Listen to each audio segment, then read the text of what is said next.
Welcome to the Daily Initiation. I'm your host, Editor Ponte. I want to begin our show today with a simple verse.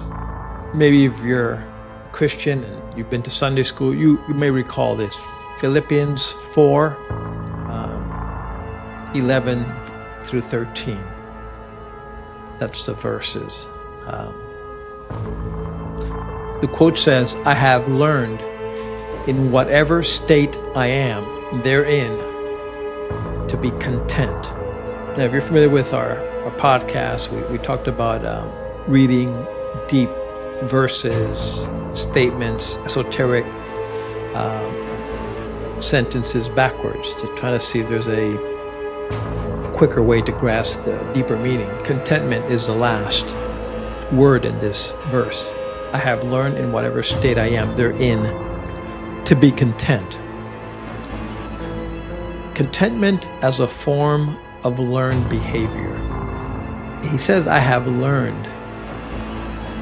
And in our topic and our focus on initiation, this is how can you be initiated into contentment, where contentment is available to you.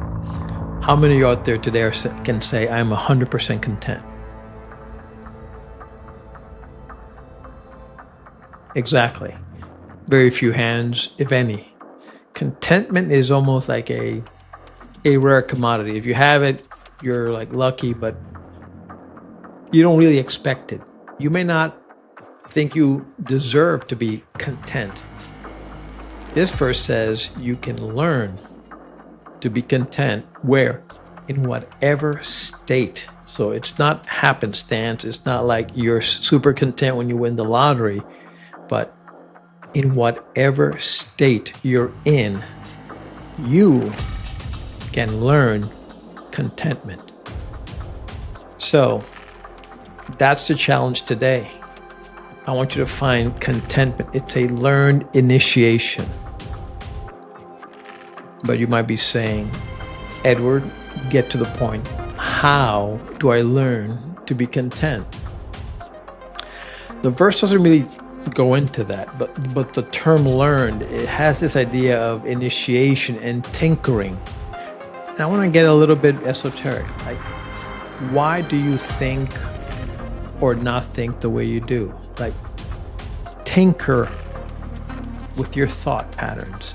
It's a skill that we should all have. Tinkering. Like, most of us are just content to be miserable, or content to be non-content or uncontent. But the question still remains, how can I learn this quality in whatever state I am? So I want to ask you to do two things. First of all, begin to tinker with your thinking pattern, especially questioning this.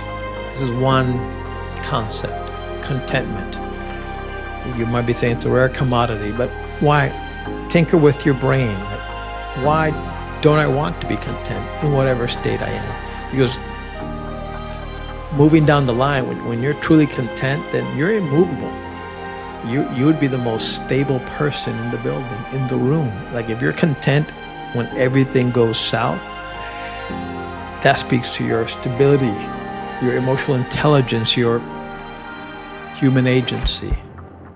So tinker with that, and then test the tinkering. Do something as simple as pause at a red light. Maybe there's a traffic jam or a pileup, or just traffic. Instead of honking on the horn or giving the finger, just gripping the steering wheel a little tighter because you know you're going to be late for this or that, or just before that, as you feel that road rage bubble, stop yourself, pause, tinker with yourself. Like, why am I not content in this space? Why am I getting all bothered? Let's take a bigger look at this. Pan out mentally. You may be stuck in traffic. Maybe there's a reason you're supposed to be late for that appointment or that meeting or that pickup. Maybe contentment means something bigger than we can really understand. Maybe that glitch in your schedule, that traffic jam. Maybe you're not supposed to be at that intersection when another car comes through and kills that person or family.